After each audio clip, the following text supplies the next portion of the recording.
Mr. Earl Walker was born on July 29, 1926. Mr. Walker was involved in World War II and the Korean War. He was in the Navy and Armed Guard. His highest rank while in service was a BT-3, Boiler Technician 3. Mr. Walker was born and raised on a farm with 6 brothers and 2 sisters. He was not the only one in his family to serve in the military. Mr. Walker's sister drove a staff car, one of his brothers was a pharmacist mate, and another brother worked as a mechanic on jet engines. Mr. Walker enlisted in the Army because he was interested in knowing where all the ships were going that went up and down the Delaware River. Mr. Walker served in a special branch of the service called the Armed Guard. This is a distinctive branch that was a secret part of the service because it was very dangerous. A person could not even apply to be in it. One had to be chosen because of his skills. Mr. Walker was selected out of the people in his boot camp squad and only found out that he had been chosen after he was sent to the gunnery school in Little Creek, Virginia. The Armed Guard entailed about a 2-week schooling period. While there, he trained on an old battleship called the Paducah. On this ship, he learned to shoot a gun, sleep on a ship, and assemble guns on the ship in the dark. He had to sleep in a hammock. That was the first time he had ever done this. Throughout his career as a BT-3, he served on many ships. Mr. Walker was called a snipe on the ship. A snipe is a sailor that makes the steam run into the generator to make the ship go. It was a very interesting job, but it was also very hot in the part of the ship where he had to work. The first ship he was on took supplies such as guns, tanks, and 2 railroad steam engines over the Atlantic Ocean to England. When he was on mid-watch on the ship, it was pitch black and all he had was a little flashlight to see. One night, as Mr. Walker was approaching the gun mount, the ship rolled over and he had to hang over the side of the ship. He hung there for quite a while until someone noticed him and pulled him up. When his friend asked where he had been, Mr. Walker said, "You would never believe me." An interesting aside that Mr. Walker shared with us was concerning him becoming a shellback. Before crossing the equator, a sailor was known as a pollywog. After crossing the equator, a special ceremony was held to celebrate this occurrence. One had to dress up in the uniform of the day, black shoes, white socks, skivvy shorts, and a white shirt. The men had to get on their hands and knees and quickly pass through a line of other servicemen.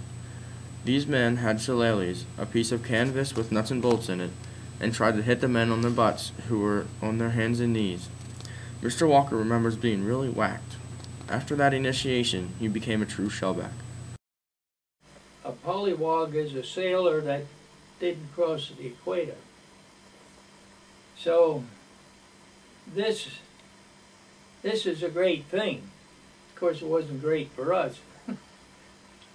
So they had a big, what shall I say, a ceremony. I had the uniform of the day. I had a black shoe,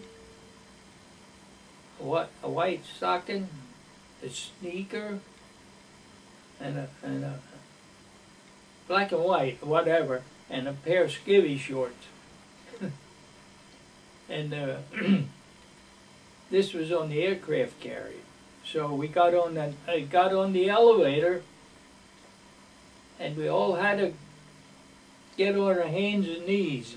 So the elevator went up to the flight deck, and we had the royal family was up there. It's just different guys in the ship. Like this, the royal baby, he was a big guy, and you had to go through a line, and they had shillelaghs. That's a thing about that long piece of canvas, and they have nuts and bolts in it and everything. And they hit you in the butt with that as hard as they can. Now, I ran pretty fast getting through there, and I held my hands on my butt. But they did whack me.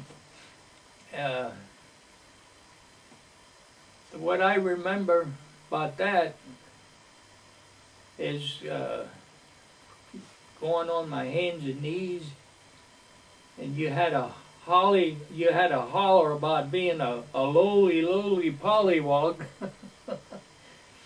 And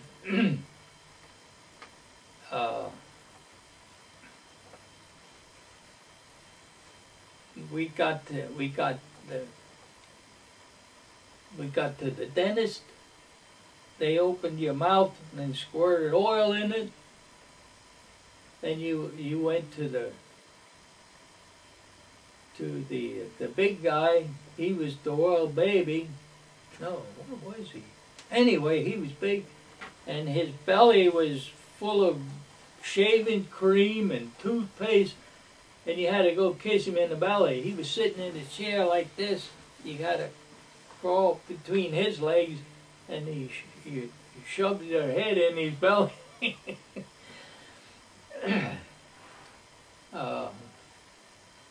Oh, then you ran through the line. They had two guys, or two lines, and they were hitting you. They were beating you with his shillelagh.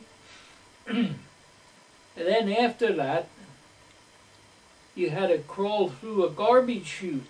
They kept the garbage for about a week.